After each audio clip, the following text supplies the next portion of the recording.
बच्चों के एग्ज़ाम अभी चल रहे हैं और एग्ज़ाम टाइम है, लोगों की नौकरी है, वो सब हैम्पर हो रही है, क्या कुछ कहेंगे? बस यही कहेंगे मैम कि क्योंकि बहुत परेशानी हो रही है, क्योंकि बच्चों के एग्ज़ाम शुरू हो गए हैं।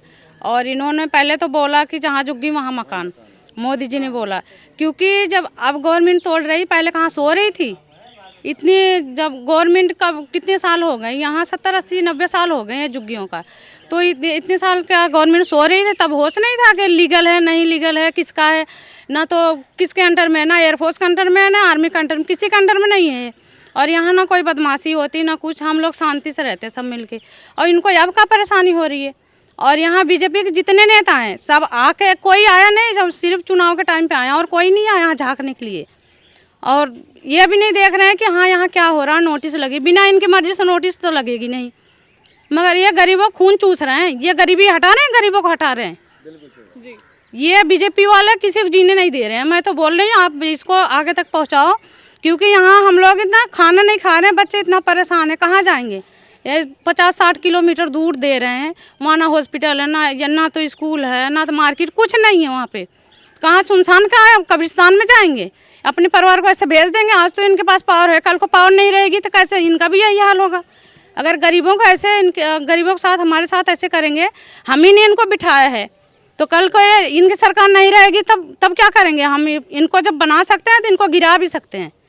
तो आप सोचो, जब हमारे बच्चे परेशान रहेंगे तो ये सही से रह लेंगे? नहीं रह सकते, क्योंकि हमें यहीं चाहिए, यहीं रहना, हम कहीं जाना नहीं चाहते।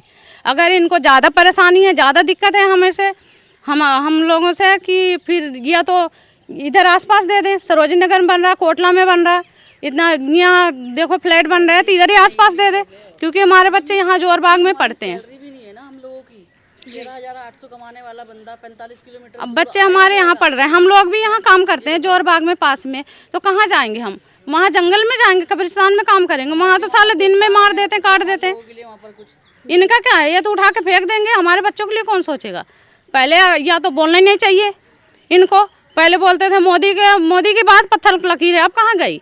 56 इंच की सीना कहाँ गया इनका? क्योंकि झूठ बोलते हैं बीजेपी वाले, साले झूठ बोलते हैं, सारे एक जैसे हैं, सब झूठ बोलते हैं। देखो हम लोग बहुत परेशान हैं, हमारे मुंह से जो निकलेगा हम बोलेंगे, क्योंकि हम लोग बच्चे बार बार 2 महीने में 3 महीने में इनका रोड ड्रामा शुरू हो जाता है।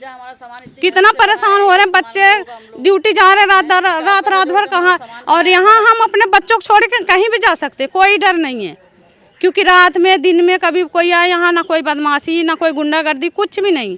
यहाँ हमें कोई दिक्कत नहीं है। हमें इतने साल हो गए यहाँ रहते रहते, हमारी 4 पीढ़ियाँ चल रही हैं। मेरे ससुर भी ख़त्म हो गए, उनके पापा यहीं आर्मी में यहीं थे, सब ड्यूटी करते थे, सब यहाँ कम से कम नहीं 70 80 90 साल हो गए। यहाँ कितने बुजुर्ग ख़त्म हो गए, कितने 1-2 बचे हैं जो बहुत पुराने हैं, और तो सारे तो काफ़ी लोग ख़त्म हो गए। हाँ, तीसरी चौथी पीढ़ी चल रही है। कोई नौकरी भी नहीं है, बच्चे ऐसे धक्के खा रहे हैं। मेरे बच्चे एक लड़का काम करता है, एक पढ़ा हुआ है, कहीं नौकरी नहीं है तो कहाँ जाएं? हम लोग कोठियों में काम करते हैं, कैसे गुजारा करें अपने बच्चों को? कर्जा काट के हमने बनाया कि यही सोच के कितने साल नहीं टूटी, अब भी नहीं टूटेगी, यही सोच के सब अपना अपना बना लिए कि चलो भाई यहाँ जैसे चल रहा है, जिंदगी जैसे कट रही कटेगी। अब ये यहाँ भी नहीं रहने दे रहे हैं, अब बताओ कहाँ जाएंगे? बेमतलब में परेशान कि केजरीवाल झूठ बोलता है, कांग्रेस झूठ बोलती, अब ये कहाँ गई? कितना सच बोलते हैं? कम से कम अपनी बातों पर तो कुछ तो सच करना चाहिए इनको, कि हाँ जनता के सामने बोला था जहाँ झुग्गी वहाँ मकान, कम से कम कुछ तो करना चाहिए। जैसे ये लोग बीजेपी वाले जैसे कर रहे हैं, जैसे ये प्रधानमंत्री करवा रहे हैं, वैसे मुख्यमंत्री कर रही हैं। गरीबों के बारे में कम से कम सोचना चाहिए, जो बेचारे रोज कमा रहे हैं, रोज खा रहे हैं, कहाँ जाएंगे आप बताओ? हमें यहीं रहने दिया जाए जितना हो सके। अगर इनको ज़्यादा दिक्कत है हम लोगों से, गरीबों से, किसी से भी, जो झुग्गी झोपड़ी वाले से, तो उनको पास में दे दे, हमें कोई परेशानी नहीं है। कोटला में दे दे, या सरोजिनी नगर में दे दे, आसपास दे दे, बस 10 किलोमीटर के अंदर दे दें बस। पहले यही हुआ था, अगर कहीं तोड़ेंगे तो हम पास में देंगे, अगर नहीं तोड़ेंगे। क्योंकि परवेश वर्मा भाई की उनकी वाइफ भी आई थी, वो भी आए थे वोट के टाइम पे, तो यही बोला था अगर वैसे तो फिलहाल टूटेगी नहीं, हमारी गवर्नमेंट आ जाएगी, टूटेगी नहीं। अगर बाई चांस कभी टूट भी गई तो हम पास में देके तभी तोड़ेंगे, ये बोला था। अब ना परवेश वर्मा आ रहे देखने की क्या हो रहा है, नोटिस लगा हुआ है, इंसान कैसे रह रहे हैं, गरीब आदमी कितना परेशान हो रहे हैं, ना कोई और नेता, कोई भी नहीं आया। तो यहाँ पे आपका बिजली पानी सबका कनेक्शन है? हाँ सबका, अभी पानी का कनेक्शन दिया है, जैसे पानी का कनेक्शन दिया वैसे इन्होंने नोटिस लगवा दिया, तुरंत नोटिस लगवा दिया। 6 तारीख को क्या करते हैं लोग, इंतजार कर रहे हैं, हम लोग भी परेशान हो रहे हैं, क्या करें। या तो कोई नेता आए हमें यहाँ कोई प्रूफ दे कि भाई नहीं टूटेगी, जो अपना वादा ये करके गए थे इलेक्शन के टाइम पे वो पूरा करें।